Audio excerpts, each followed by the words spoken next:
Soulful Conversations with Bithika Anand, exploring the person behind the lawyer. Soulful Conversations with Bithika Anand and Suhail Nathani, Managing Partner, Economic Laws Practice. Yeah, hello. Welcome to Soulful Conversations with Bithika Anand, a first of its kind initiative that is personally very close to me and something that has been on my wish list for long. When I started discussions with people in the legal industry, I was overwhelmed to see everyone welcomed it with open arms. Invites were answered within a few minutes of sending them, and many picked up the phone to personally congratulate me for starting something that focuses, which is very important, is it focuses more on their human side rather than on the professional one. Soulful Conversations will help the viewers understand the person behind the lawyer. All of you will meet the who's who of legal world, with the only twist that we will not be discussing anything legal with them. Then what are we going to talk about? We will talk about what strengthens their core as a person. We will look beyond their professional achievements, accolades, awards, wins, or any other conventional measure of success. We would aim to understand values and beliefs that make them true achievers, digging deeper into their persona and exploring their true self. I will encourage my guests to introspect, look within, and speak with their inner voice. I'm super excited to get this unique journey of knowing more about these stalwarts, and I'm sure all of you are going to enjoy it as much. I'm also pleased to share that Bar and Bench, a renowned online platform, has happily come on board as the media partner to the initiative and will do the official telecast partners of Soulful Conversations with Bithika Anand. And on this soulful note, I'm pleased to welcome Suhail Nathani. Hi, Suhail, how are you today? Hi, Bithika. I'm well, thank you. It's a very auspicious day here because Gokulashmi, so you may have a band or two passing around. We are in this commercial area. So I'm hoping that we are able to complete a good silent conversation. But if not, it's festivities all around today. Thank you. Anyway, it's a good day. Good day is what matters. Yes. And festivities go along with that. So I'm just going to briefly introduce Mr. Suhail Nathani. Suhail Nathani is the managing partner of Economic Laws Practice. It's a leading full-service firm in India with offices in Mumbai, New Delhi, Pune, Ahmedabad, Bangalore, Gift City, and Chennai. He's widely recognized as a leading lawyer in India for his work across M&A, regulatory, securities law, trade, and competition laws. Suhail has been recognized among the top 30 international trade practitioners in the world by the best of the best expert guides, and in India by Business Law Journal's A-list as India's top 100 lawyers. He was also part of the Competition Commission's working group on competition law, advocacy, and advisory functions in India. He has also been part of the law firm working group formed by the Ministry of Corporate Affairs to give a final shape to the merger regulations of the country. Additionally, Suhail has worked with the Department of International Development of UK to draft the competition and consumer laws in the Islamic Republic of Afghanistan. Suhail earned his master's degree at Cambridge University, England, and has also received an LLM from Duke University, USA. Apart from India, he is also admitted by the State Bar of New York. Suhail is also associated with several not-for-profit organizations such as Salam Bombay Foundation, Can Care Trust, Maulana Azad Educational Trust, Soumya Vidya Vihar, Piramal Foundation, and the Aga Khan Developed Network. I think that calls for applause.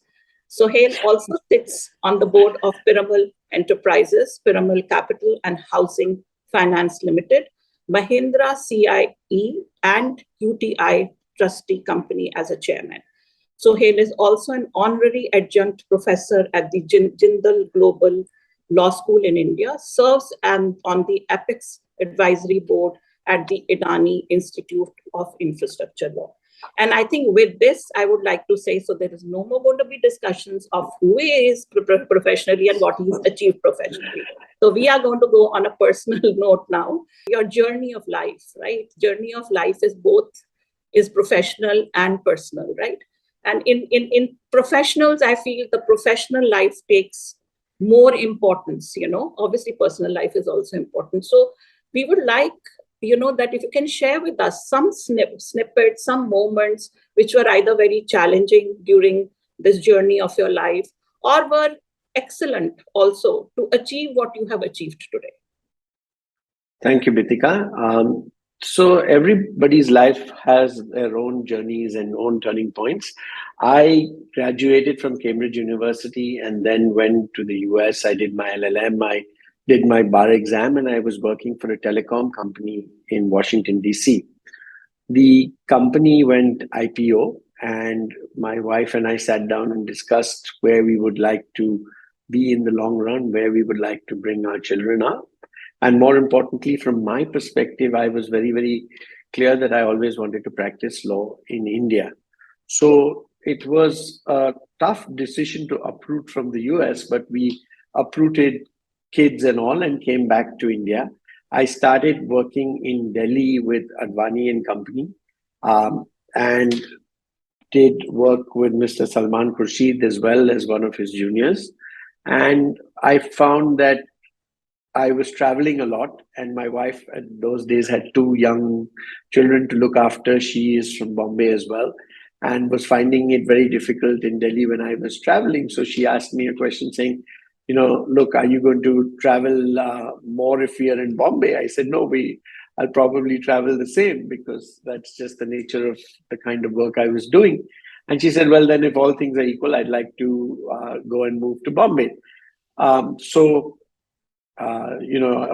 all good marriages, the wife needs to be right. So we moved to Bombay, and that I think has been an excellent opportunity in terms of timing, because at that time we set up ELP, and I was ready to get into the entrepreneurial role. It was around 2001 September.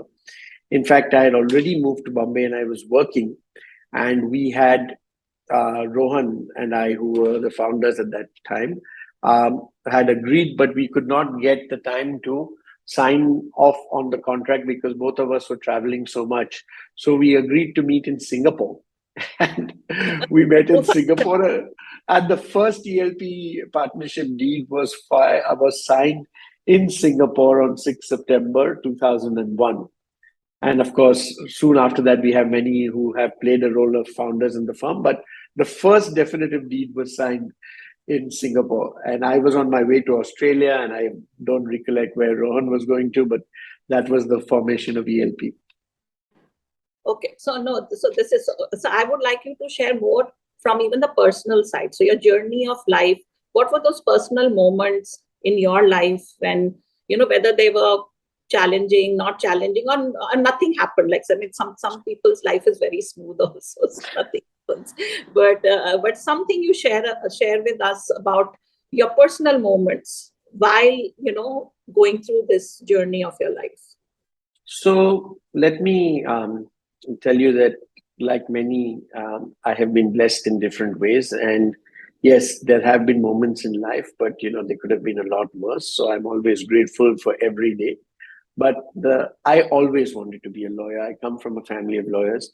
My grandfather was a lawyer. My uncle was a lawyer. My father is a lawyer. I always wanted to be a lawyer. So when people would ask me, what do you want to do? I always say law.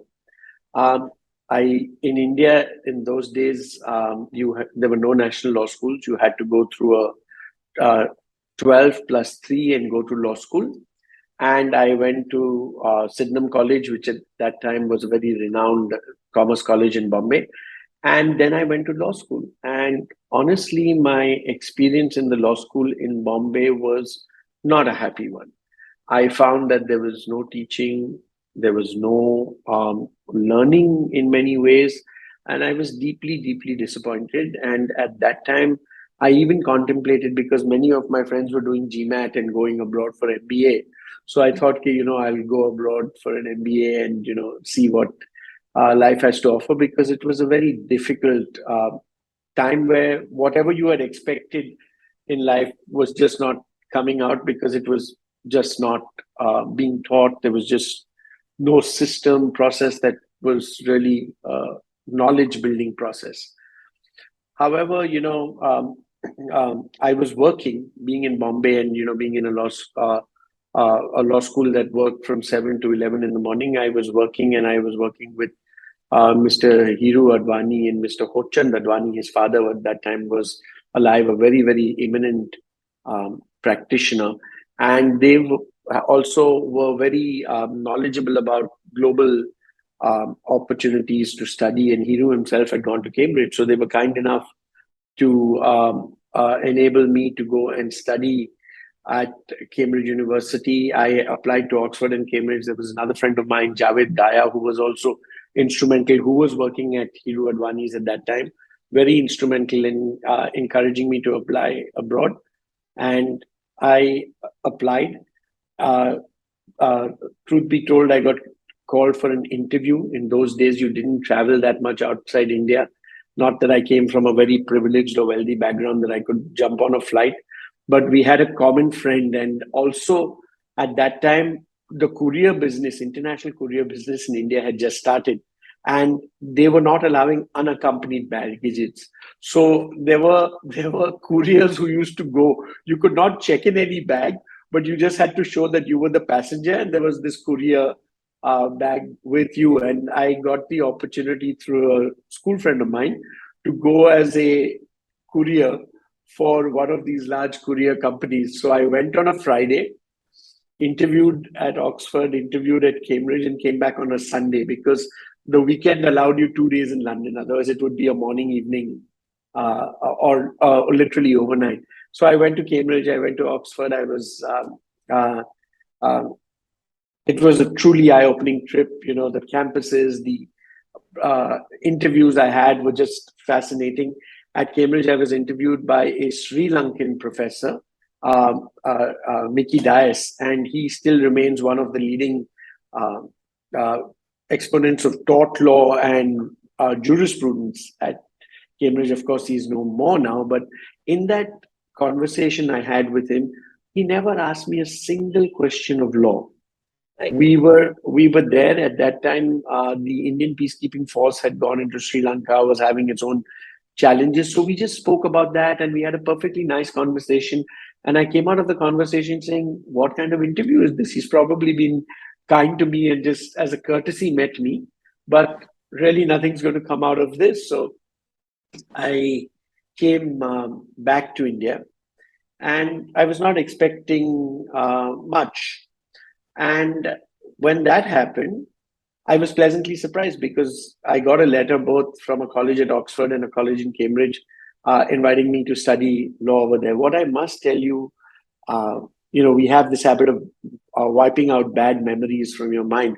The year before too, I had applied to Cambridge, and I was very keen to go there and study, but I got a letter after filling out a whole bunch of forms, and they didn't call me for an interview. And I'll never forget that line in the letter. It says, "You may now consider your application to Cambridge as being unsuccessful." Oh. And I still remember those words, and they hurt me a lot. And that's when I started thinking कि चलो MBA करते, because यहाँ law में तो कुछ होना ही नहीं है. But luckily God was kind. I got an opportunity to go. Of course, in those days it was also difficult to raise money to go, even though I came from a family of lawyers. There was no family wealth or anything that we could throw around. So I had to apply for scholarships. I went and applied to many Indian agencies for a scholarship. I even, what I didn't know was Professor Mickey Dias had put my name down for a scholarship at the Cambridge Commonwealth Trust. So I got a partial scholarship from them. I got a scholarship from the Aga Khan Education Services, which was a loan scholarship. And I got a couple of small scholarships. I remember going in for one of the smaller trust scholarship interviews. And this lady told me, she said, "Oh, your father appears against us in this matter, and you applied to us for a scholarship." And I knew that my father did a lot of property work. I didn't know he appeared against them, but I said, "Look, I'm sorry you feel that my father's appearing against you, but really he's appearing for his clients. So I wouldn't this thing." And they were kind enough in those days to give me 10,000-15,000 rupees as a grant scholarship. But all these things added up. I was able to go to Cambridge, and that was a life-changing moment in my life because it just opened your mind. Yeah, and you got to study in an institution where you really wanted to be, Honestly, Bithika, most of the people who were teaching us were the people who wrote the book on the subject. And there's another learning I took away from Cambridge, which I keep lifelong. And if any law school is hearing this, whenever I get invited to lecture at a law school, I never say no, because we had a professor called Alan Corley. And Alan Corley was a QC. And he was a criminal law QC in London through the week. But Friday evening, he would come out to Cambridge and sit with us in our tutorials Friday, Saturday, and then go back on Saturday evening and spend time with his family. And I found those lectures so invigorating. It has nothing to do with the fact that if you signed up for a Friday evening lecture, he would hold it in the bar and buy drinks for everybody. But just the learning from that was so fantastic. And I will always remain grateful for those opportunities because it was a different level of experience. And, to discuss mens rea and murder and culpable homicide over drinks at a pub is just a completely different environment. And I think those learning experiences also inculcated in me the desire to continue to interact with students, because that's always a two-way street. Not only do you give knowledge, you get a lot of information back from the students. And I think that's a very enriching experience. So like I said, if people invite me, I go. Correct. Even I see a lot of change in the past few years. A lot of senior lawyers, all lawyers are going to universities and teaching students, which was not there so much earlier. And also, I think what is so important is, like you just said, is the practical experience, which is like really, really important for students to know rather than just the bookish or the academic part of law. I think that makes a lot of difference. So, well, Bithika, there are two aspects. Yes, of course, the practical knowledge that you can impart to students is worth every word. However, there's a lot you learn from the students because we become so cynical in our practice, and we sort of, look at the straight and the narrow, and kids ask you some amazing questions. So, it's a two-way street. So I'm always looking to learn as much as I'm hoping to impart knowledge. Absolutely correct. Because when there is a knowledge sharing, whether it's a senior or a junior, it happens both ways, like you just said. Okay, so you have now been the managing partner of economic laws practice for quite some time. Are there some things which give you kind of either a sleepless night or some, what is it? Are there any challenges that you go through? Again, not from your academic or your technical perspective. I'm not asking in terms of your transactions that you do, or whether it's about competition law, this M&A. I'm generally asking as people, as your lawyers, as human beings, as lawyers, or as the people that there are. So is there anything kind of, is more kind of difficult to handle? I won't say it is not manageable, or it cannot, you cannot resolve issues. Like, is there something that comes to your mind on this? So, Bithika, what creates a law firm? Okay, let's look at that at a more fundamental level. Okay, of course, we have a record number of lawyers now coming into the profession. Mere time pito, only if you had family or had nothing better to do, you did law. But now we have a record number of the biggest and the brightest kids coming into law. What attracts them to law? What makes them stay at a particular place? And what motivates them? Okay, let's analyze that thing. Okay, there is a huge incoming patch into many law firms. ELP is no exception. Having said that, there is a high burnout rate. And kids decide, I don't want to do this, or this sounded good, but this is not for me. And sure enough, they pick other career paths which are equally rewarding, both professionally and personally.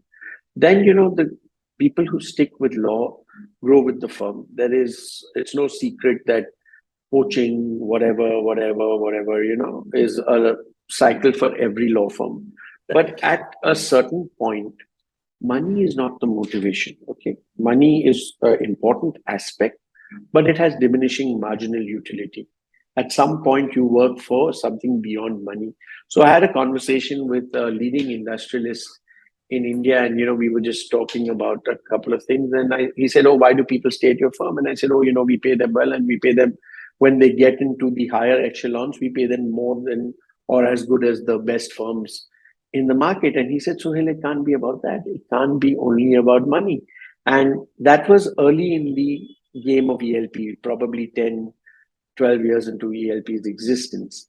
And very quickly, it of course dawned upon me that that is not the way to build a law firm. Money, A, has diminishing marginal utility, and B, anybody can trump you with money. So, you pay a guy, let's say 50 lakhs, somebody comes and says, "Oh, I'll pay you 60 lakhs. And it happens, it happened when competition practice was new. People were poaching all kinds of places, So there are two other things. One is the quality of work you get, okay? So it's very important for us at ELP to be with the biggest and the best in the areas we practice. So we have to, and we continuously aspire to be the best in the business that we are able to entrench ourselves into. So you take tax, you take trade, you take competition, you take infra, you take hospitality, you take litigation. Every day the strive is to be tier one, both in the work you do and the clients you serve.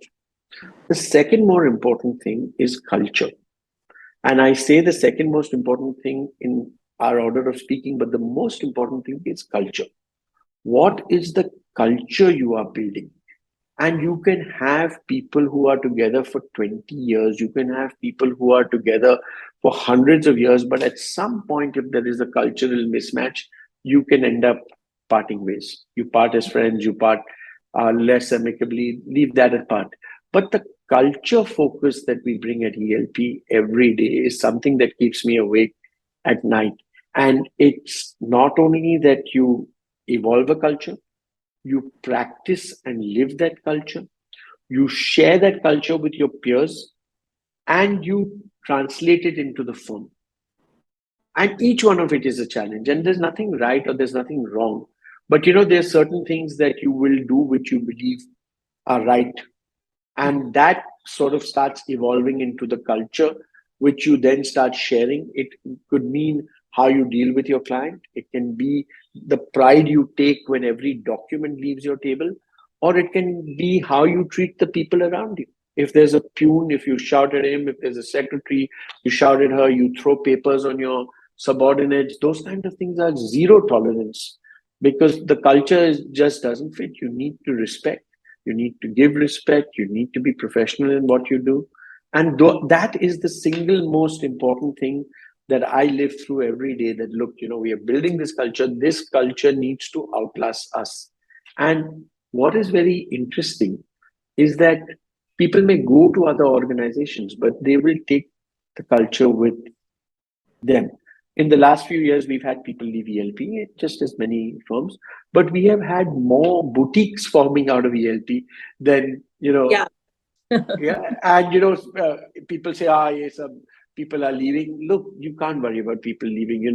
There are disagreements between parents and children. There are disagreements between husband and wife. There will be disagreements between partners. But if they are for the right reason, you're holding on to certain things on culture, then there's absolutely nothing wrong with it.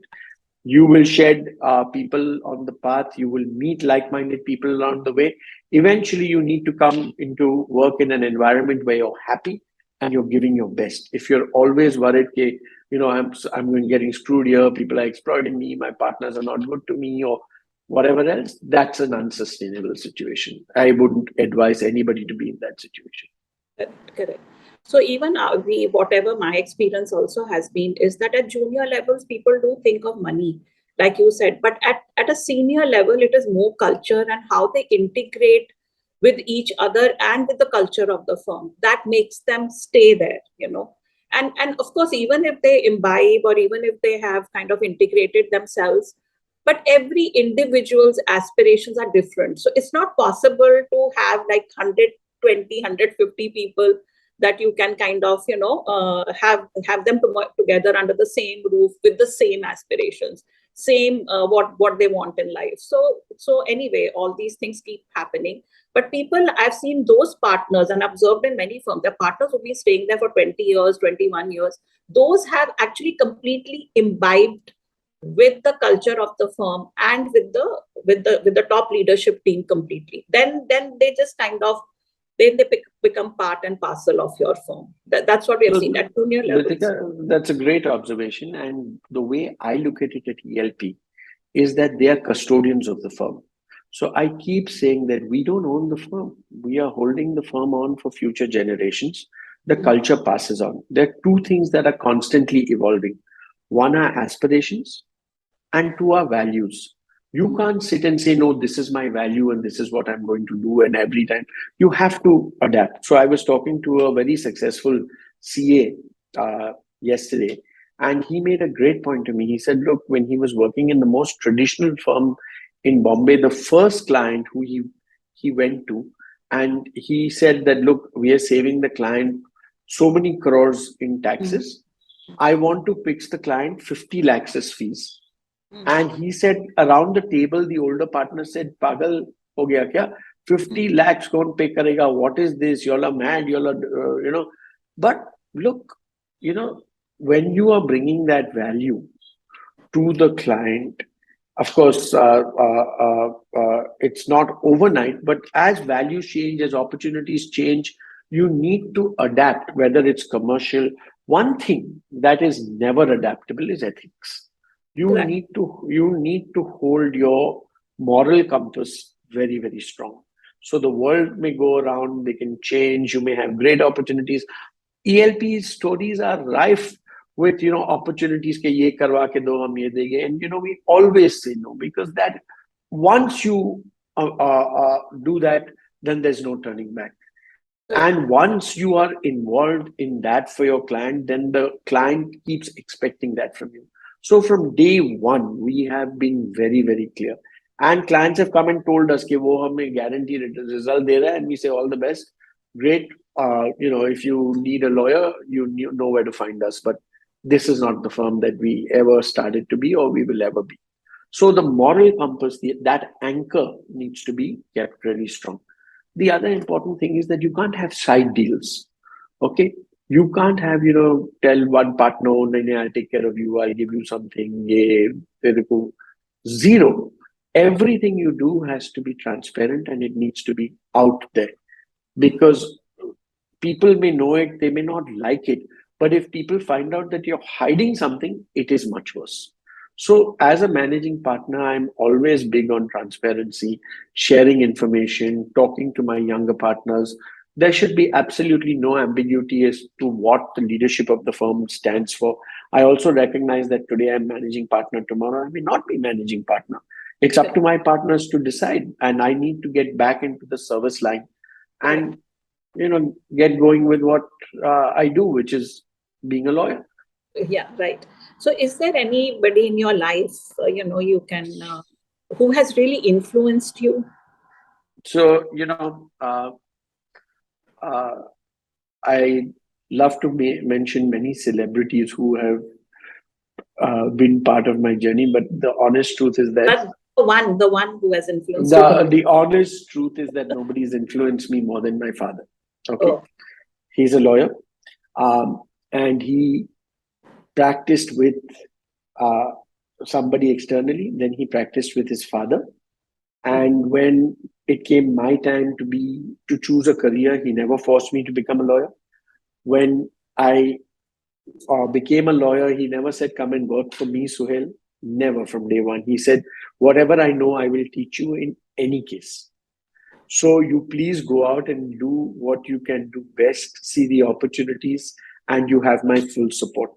And he has been the rock that I have stood on, and it has changed my life in so many ways. And small things.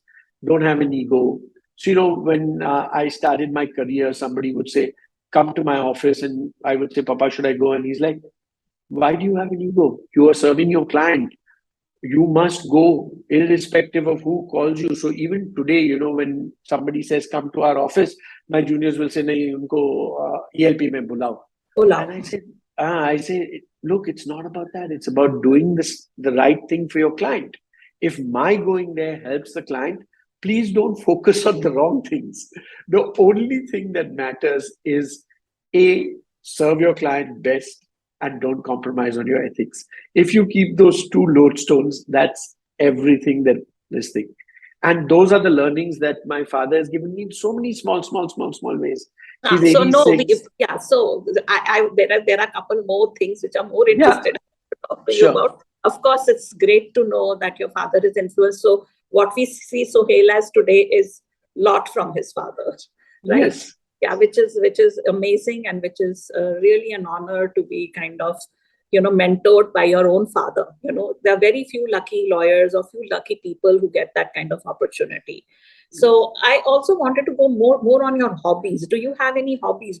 I know you want to be a lawyer and you don't want to think beyond being a lawyer. So is there anything else you do in life Acha, other than being a lawyer? there are two things. Okay, in college and in school, I was involved in dramatics, and in those days, TV was just opening up, and it was very nice. I was working with Mr. Amin Sayani also when I was in college, so I would see a lot of celebrities and whatever else.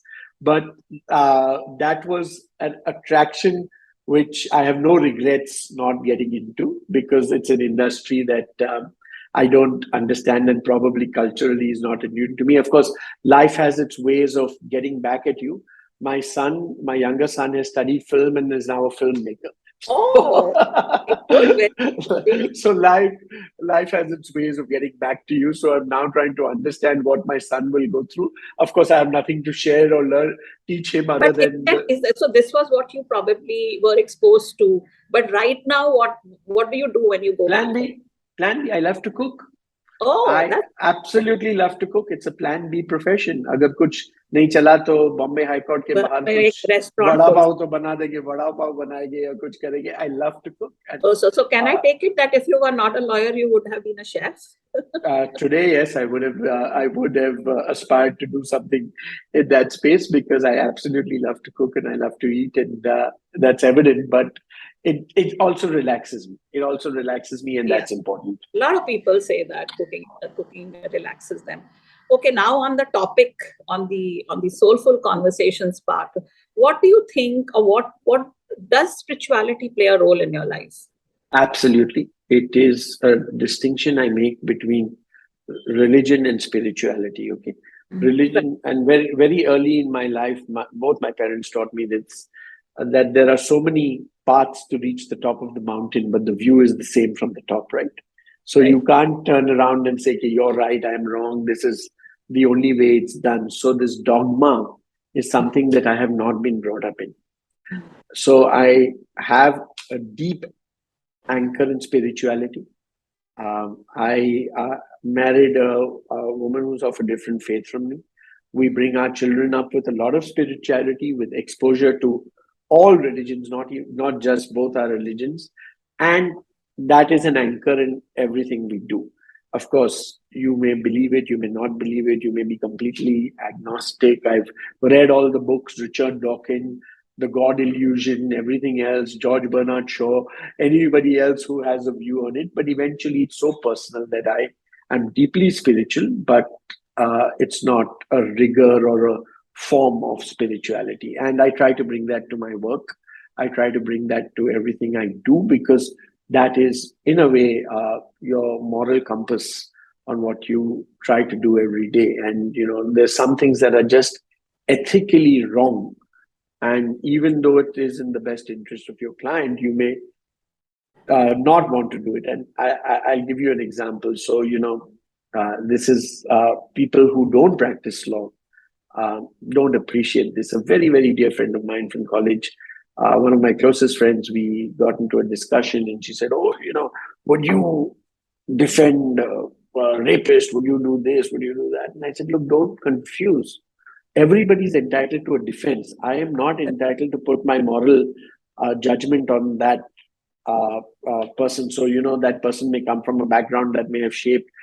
Everybody's entitled to a defense. But would I do something wrong? Would I lie? No, the answer is no. But would I defend that person? Absolutely. And it is not because of the legal profession or the Hippocratic oath equivalent that doctors may have. It is just a belief that, everybody is entitled to a defense. So it's simple, like Voltaire, I think it was the French philosopher who said, "I may disagree with what you say, but I will defend till death your right to say it." Correct. You must have the right to say it. And, spirituality teaches you that, who are you to judge? Who are you to, in the biblical sense, who are you to cast the first stone? Right, right. So according to you, what spirituality is ingrained in your day-to-day life? There is nothing like spirituality is this or that. It is ingrained in you as a part of person that you are. And then you practice that spirituality on a day-to-day basis as you live your life, Yeah. So I do also practice the faith I've been brought up in, because that's the faith I've been exposed to. But I still have an open mind. So I will go to a church, I will go to a temple, I will go to a synagogue. I have absolutely no compunctions about that. I will bow my head, because you respect every view and you live your life the way you choose to live it. So one last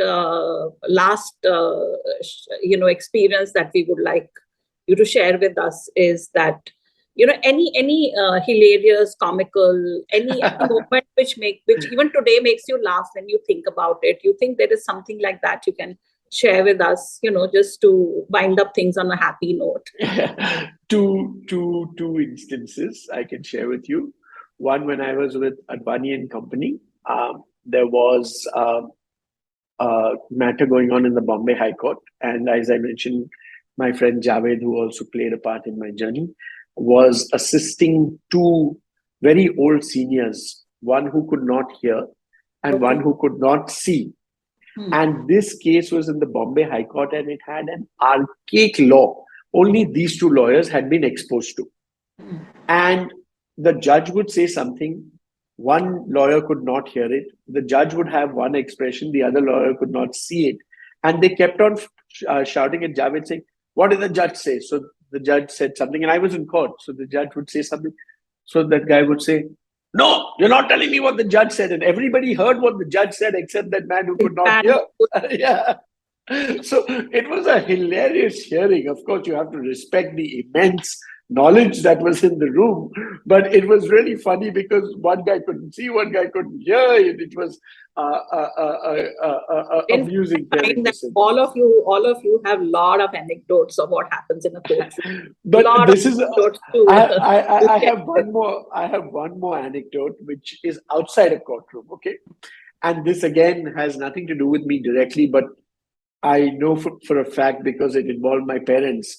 So my mother had gone to some party, and my father is a very prominent rent tax lawyer in Bombay. So, and there was a stage when everybody's properties were rented in Bombay. And so she went to the party and she got talking with this lady who turned out to be this really nice lady. And she said, "Oh, in the conversation came up that, oh, we are in a rent tax matter and whatever else. But, the opposite side lawyer is terrible. He's not letting us go. There's this, there's that, is that, is that."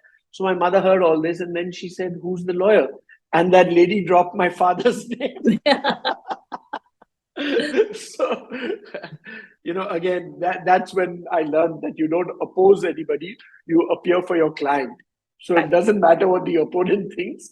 It's what your client derives as value from you. So we found that as a very funny, when my mother came home and narrated that story to us, all of us. Yeah, good, great.